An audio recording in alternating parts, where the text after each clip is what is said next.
you spent some of your childhood in Paris. You spent a lot of your childhood in New Orleans, and then you moved early on to Boston. Right. Do you still feel like you're a New Orleans guy? I mean, you named the album. Yeah, still on the levee. Still on the levee. I feel more like I'm still a New Orleans guy after spending 3 weeks there, right, doing the record.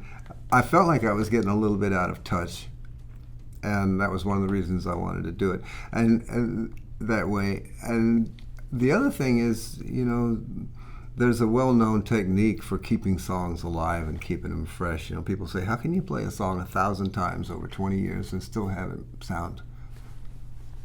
have life? Well, how do you do that? And the secret is to go back into a place that you were when you wrote it. Just remember what the emotional content of it was, how you felt. And it's not so much the specifics, because you can find new experiences to pin those things to, but it's just that feeling that you get when you've written a song and you think it's good and you want to share it. You want to get people to take your trip. And so if that's what you have to do for an individual song, then maybe for a career you should go back to where the career started. This is a song called Don't Call Me Stranger, and there's a little bit of a story behind it. I was writing the songs for an album called Time Stands Still, and I'd finished a song that I was very pleased with. I had managed to charm myself, and I was very pleased with it. So I called my wife up. I said, here, listen to this. And she came upstairs, and I played it for her, and she went, yeah, okay. And I said, what? What's the matter? You don't like it? She says, no, it's fine. But she said, how come I never get any bad boy songs anymore? So I was reluctant to admit that I might no longer be a bad boy, so I wrote, Don't Call Me Stranger.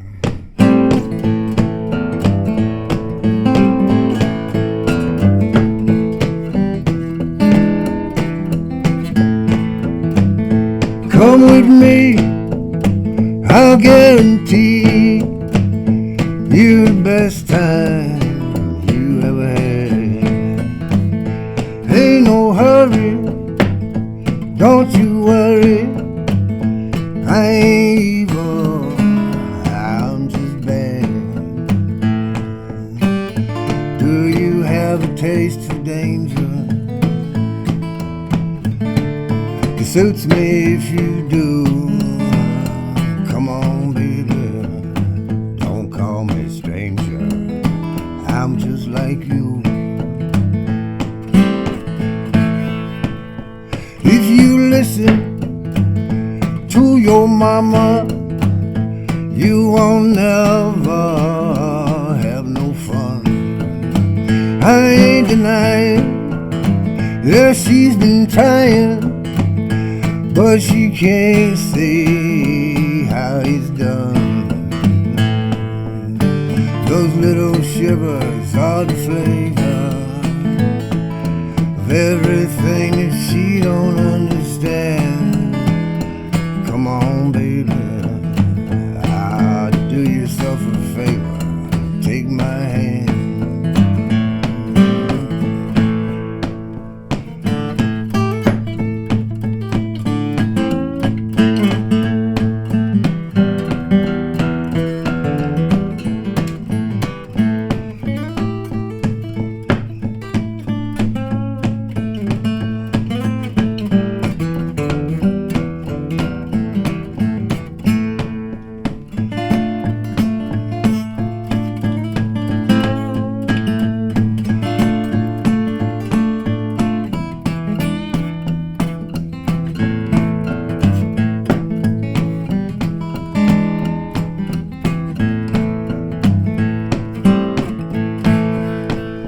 If they ask you who you been with, tell them you ain't got no clue. If they wonder where you going, tell them they'll know as soon as you do. Inside out is my direction, where and why don't matter. that's for sure. Come on, baby, feel that infection. I'm your cure. 'Cause if you get no satisfaction, you can always go back home again. But if you never check out this action, you will always wonder just what might have been. Let's step out now, cool and steady. Keep your head up, don't be shy. Come on, baby, I think you're ready. So am I. Yes, I think you're ready. Oh, so am I.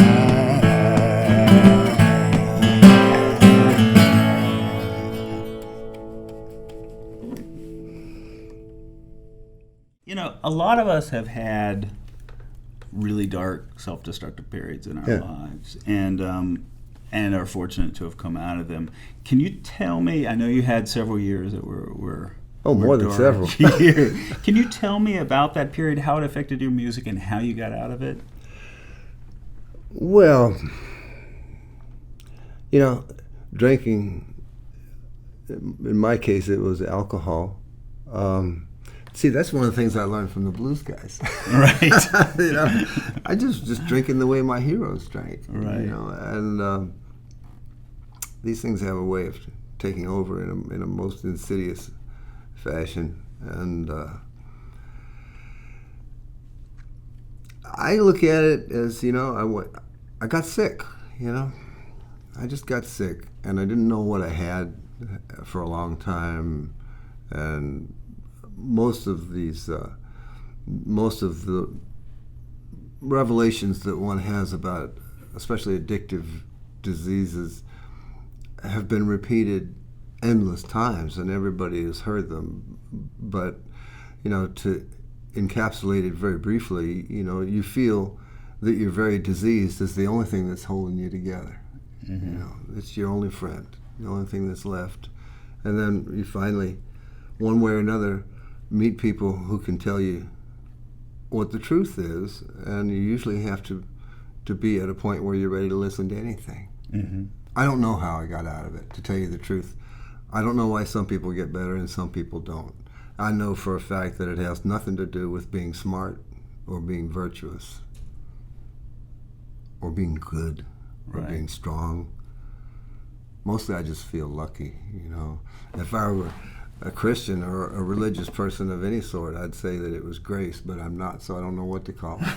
Right. You know, it's just, sometimes you get out of it, you know. Well, there's that whole mythology too in music that mm-hmm. you know, if you know the drinker or a drugger who finds inspiration in a bottle or a tab acid or whatever, and it's hard to break that. Was it hard for you to break that thought that this was something that was helping inspire your playing?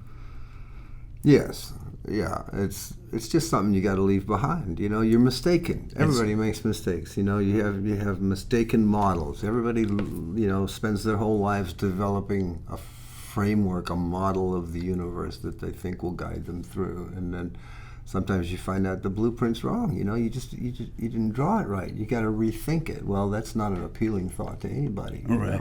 Change. Change.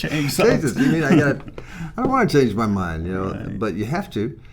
At least if you want to get well, you have to. And so I did, and I'm much happier for it.